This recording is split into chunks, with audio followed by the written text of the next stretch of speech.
Um, I've not actually recorded in like 2 days now because of something. So I tried recording like 2 days ago, and after recording, I just couldn't find the file. I'm using CleanShot, and for some reason, I just couldn't find the file I used to record. So yeah, I kind of lost momentum for that one. And this time around, I will want to try to talk about the problem that I was trying to solve last time, and then try another algorithm this time. So yep, this algorithm is called the Spira Matrix 3, and it's problem 885. It was some very tricky problem, to be honest, and I couldn't even solve it on my own. But the solution made a lot of sense, and then there's no editorial, so I just checked out ChatGPT for the solution to this question. So yeah, so I'll just start to explain it. You start at the cell R start, that's row start, and C start of a row's X column grid facing east. That means the grid is facing east, right? The northwest corner, the northwest corner that is to your 11 o'clock, is at the first row, and the column on the grid, and the southeast corner that is towards your 5 o'clock is at the last row and column. You walk clockwise, spiral shape. You walk in a clockwise spiral shape to visit every position in this grid. That means we start at 1, we walk clockwise to 2, there's nothing here, we walk clockwise to 3, and then we walk clockwise to 4. Whenever you move outside of the grid boundary, we continue our walk outside the grid, but may return to the grid boundary later. Eventually, we will reach all rows and column spaces of the grid. Return any array of coordinates representing the positions of the grid in the order you visited them. So we are to return the coordinates representing the position of the grid that we visited. Now, this is some kind of tricky question, if you ask me. Very, very tricky. So, for instance, now this is 1, 2, 3, 4 grid. There's no rows, just there's no columns, just rows. There's only one row and 4 columns. So we start at 0, 0, and then move to 0, 1, and then move to 0, 2, and then 0, 3. And the same thing for this. Start at 1, move clockwise and out of the in the matrix. So 1, 4, 1, 5, 2, 5, just like that, just like that.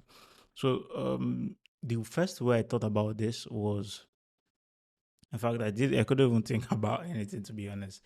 So I just like went to ChatGPT for some solution, and this is the solution that it provides.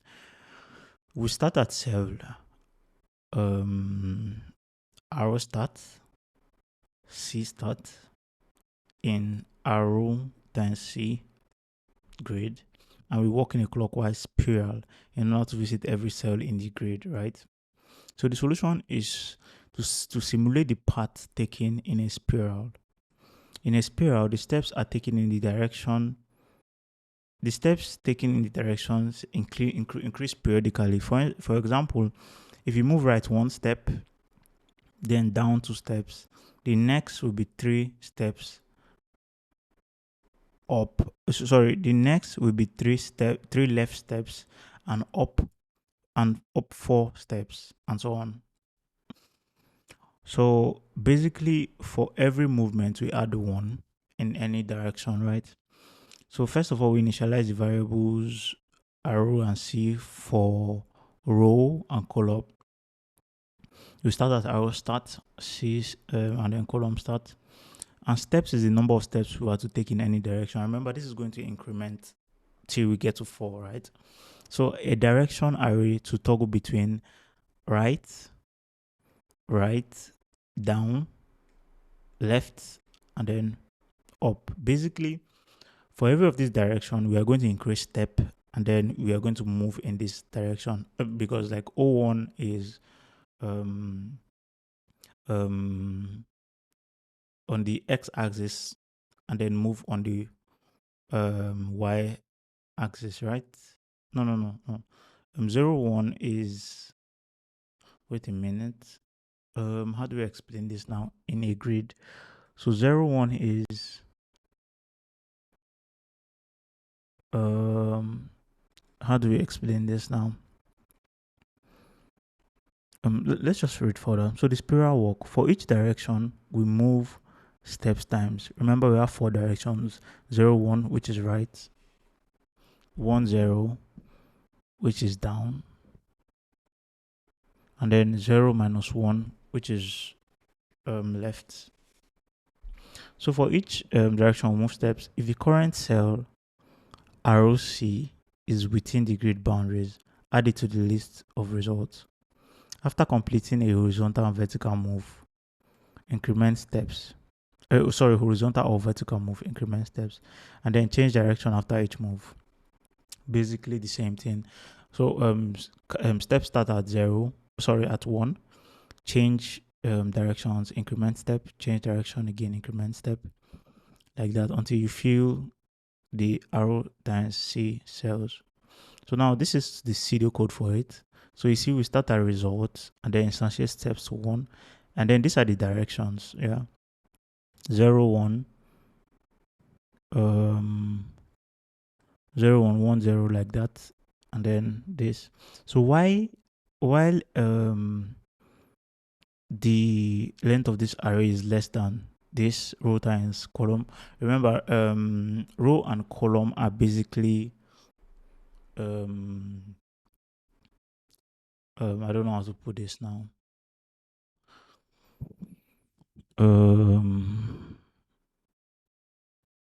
I really don't know how to put this now, but we are going to be giving rows and column, which is going to tell us how many rows and how many columns exist in this stuff, right?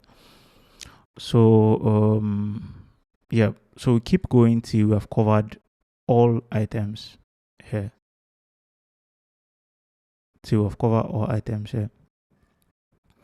And I'm still wondering, yeah, this is pretty much it. So for I in range of 4, that means we're going to loop in 4 directions, right? Great. And this is going to happen for every direction. Remember, we have to increase steps. Steps plus 1, as you can see. So if I modulus 2 equals 0, if this is even, that means increase steps for size after horizontal or vertical move. Okay, for slash in steps, we have to move this amount of time, right? And append if this is the grid boundaries, right? If this is the grid boundaries, and after that we want to change the direction, right? So that's just it. And here's another implementation in JavaScript. As you can see, the directions, what we're doing in these directions is that this is going to tell us the main directions, right? And this is the directions we are going to be changing as the time goes. So we know this part. We know this part actually. We increase here, it's just to increase size after horizontal vertical move. And what does it else do? Okay, this is just to check grid bound. So basically that's the idea, like to keep going around this spiral till we eventually cover all the items in this grid. So I also noted that like I need to study more matrix based solutions, because this the question came as a shock and I really didn't know what to do basically. So yeah, that'll it for this video, and now I'm going to record the video for today. Thank you.